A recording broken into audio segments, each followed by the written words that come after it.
Coach Morgan, I hear tell that your team got a big win at Roadrunner Stadium tonight. Is that true? That's true. You bet. Something like 62-7 or something of that nature. The Yeah, Redskins came out ready to play football tonight, didn't they? you bet. Yeah, it was a good win for our kids. Worked hard, put a lot of time in.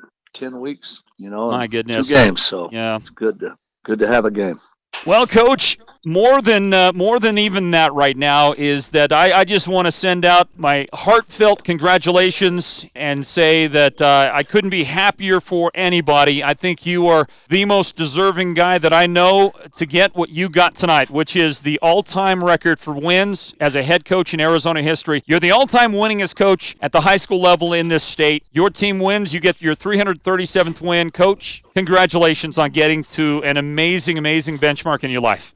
Well, that's very appreciative, Floyd. I know that I've known you probably 30, 35 years, maybe longer, since I was back at Ganado. And sometimes, feel very honored just to be on your show because we started out, like I said, a long time, ago. And I've been calling you and calling scores in and been at St. John's for 35 years. And I was 7 years up at Ganado. And so it's been 42 years as a head football coach. I mean, it's been an honor to be part of your program, and it's been an honor to be at St. John's with all the good kids and good players that we had there, and through the years. And a lot of them been calling, congratulating myself tonight, and even players I had at Ganado have been calling and congratulating me and my team here. And kids worked real hard to get this victory tonight, so it meant a lot. And today I had a call from Adam Morrill, which is Paul Morrill's son, congratulating me and giving me some good luck today to win and get the record. So that meant a lot too, and spent a lot of years with Coach Morrill, talking to him, coaching against him, our team on the field with his team. And it's just a real great day, good honor, and a lot of meaningfulness to the kids at St. John's and the program there and the community and myself, being there so long. And a lot of good years, a lot of good football players, a lot of good kids that even, played Division I, Division II, junior college, even one player that made it to the NFL. And so it's an honor, Couldn't have done it without my wife, all the years she spent with me. She's been here since day one. So anyways, great victory, great honor, and see if we can get the next one. Well, there's no doubt. It's always the next game up. It doesn't matter what this one was.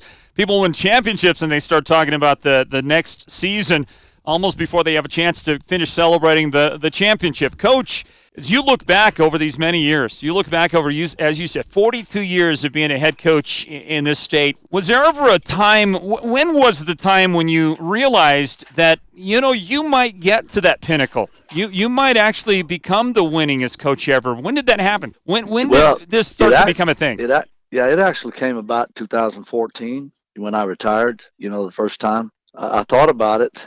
It just seemed like it was just too far away because that was the year we got to the 300 mark, and still had, I figured, 4 or 5 years to try to get to that record. But I retired and went down and worked with the junior high kids. Tony Nabauer, one of my assistants that was here, he took over that year, but he got a call in to go back to Iowa, and it was kind of funny. They had hired a coach to come up, or had verbally hired a coach to come up out of the valley, and he was going to take over in 2016, but he backed out at the last minute, and they called me and asked me if I could do it for a year. So I did it that year, and I realized that, hey, I still had some zeal for the game. I still had some desire, and I started working hard, trying to learn today's newer schemes, new offensive, designs, and improve upon our defense. And we had the kids in the weight room, and I just decided, well, I might as well stick this out maybe 4 or 5 more years. And the 4 years went by. I coached those kids in 8th grade, and last year they were seniors, and so I got to work with them for 5 years, and they did a good job the 4 years they were there. So, heck, I just decided, a little pressure from the family and kids at school and, different people around the community said, hey, let's get this. Let's go get it together. So I've had a lot of support, people in the community, and, of course, my family, my wife, and my kids. They kind of said, hey, Dad, let's go get this. You can do it. So anyways, here I am.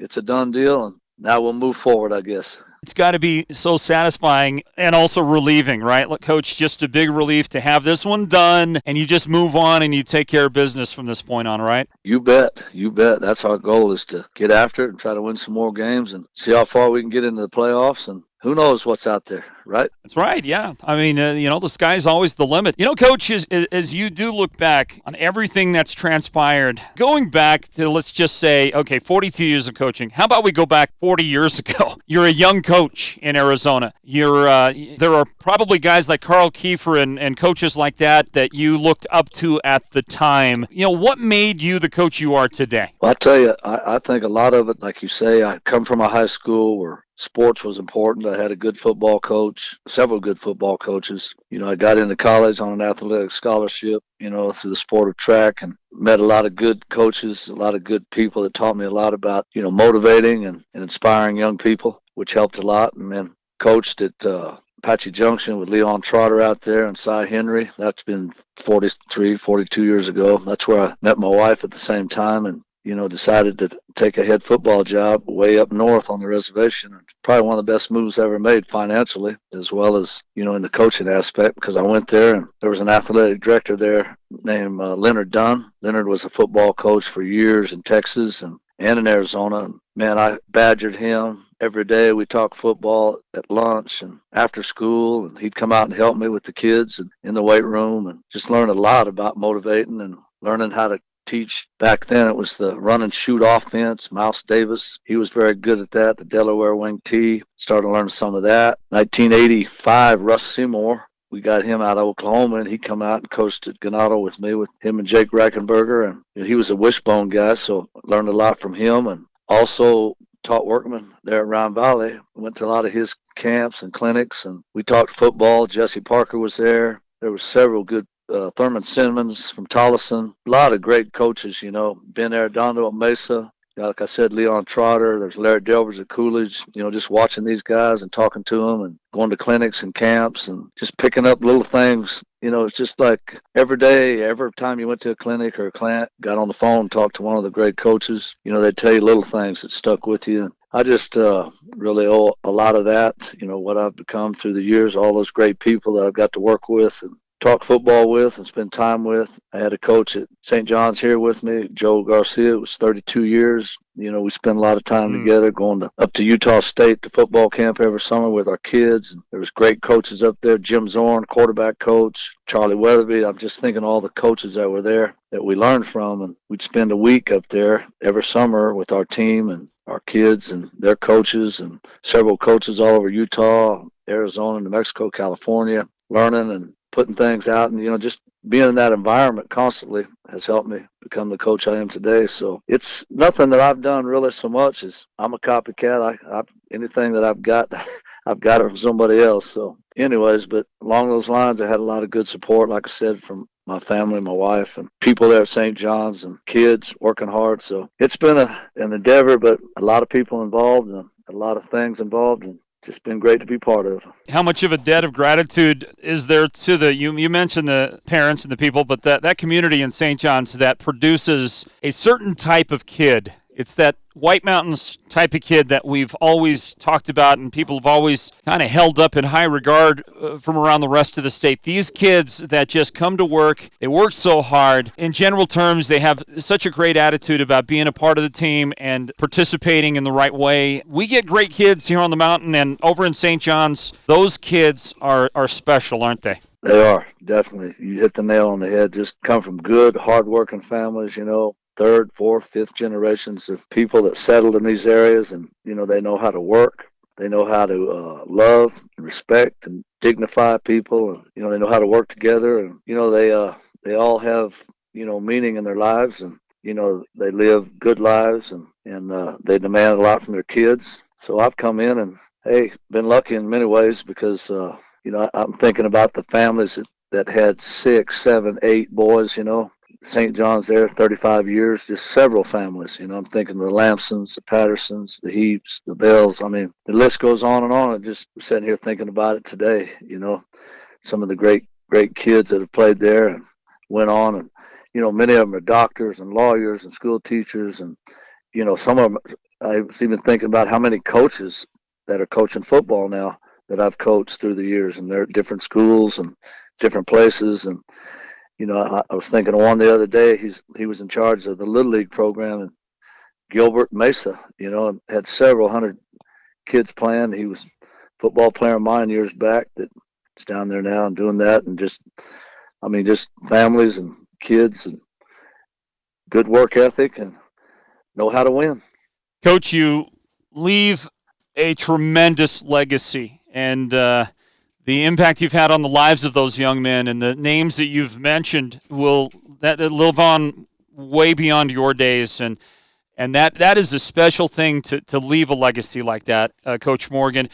What's in front of you now? All right, you've retired once before. How much gas is left in the tank? How much more do you think we're going to see of Mike Morgan on the sidelines?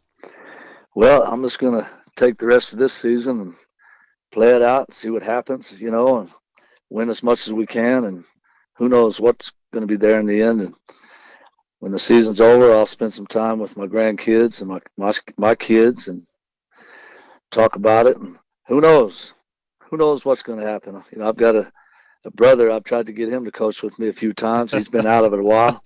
Yeah. Never know. I talked to a guy the other day from New Mexico, coached there, 72 years old and still at it. And, I'm considerably younger than that. Well, but anyways, you may have some time left in front of you. Exactly. And I've got some young coaches that we've hired here recently too in St. John's, and got a new coach in, that coached at Coolidge, and got some other young guys. And who knows, I could sit back and, in a rocking chair, let them coach, just kind of be involved and tell them what to do occasionally and see what happens. Who knows? Yeah, and pile up the victories, Coach. Hey, I'm impressed with your freshman coach. I forget his name. Met him briefly after the game the other night. They played at Cholo. My son played against them, and it was a spirited game. Great game. Your boy, there's a lot of talent in that freshman group, and you've got a great young coach there. Didn't catch his name, but he's a good one. You bet. We've got 3 or 4 of them, and they're working hard coming up. And I have a young coach on my staff right now that's been with us 14 years, John Richardson. His boy's playing. He played last night too.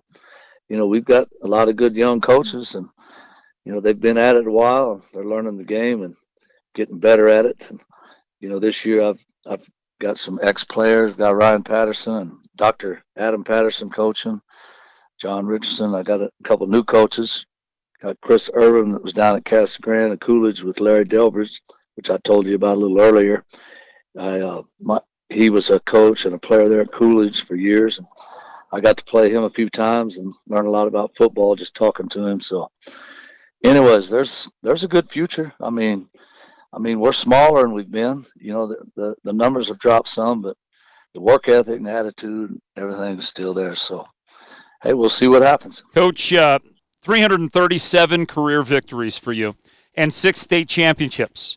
Is there a game or a championship that stands out above all to you? There is. There's a few where my sons were involved. I'm one of the few and lucky and the proud that got to be in 2 state championships with 2, my sons, and they were the quarterbacks. And one of my sons was in 2 championships. The other one was in 1, and those were great times. I'll never forget. The hard work, the hours we spent. Our family, et cetera, et cetera. But I had a team back in '93 and a team in 2008 that I think could have played with any small school in Arizona, maybe from the 3A or the 1A through 3A.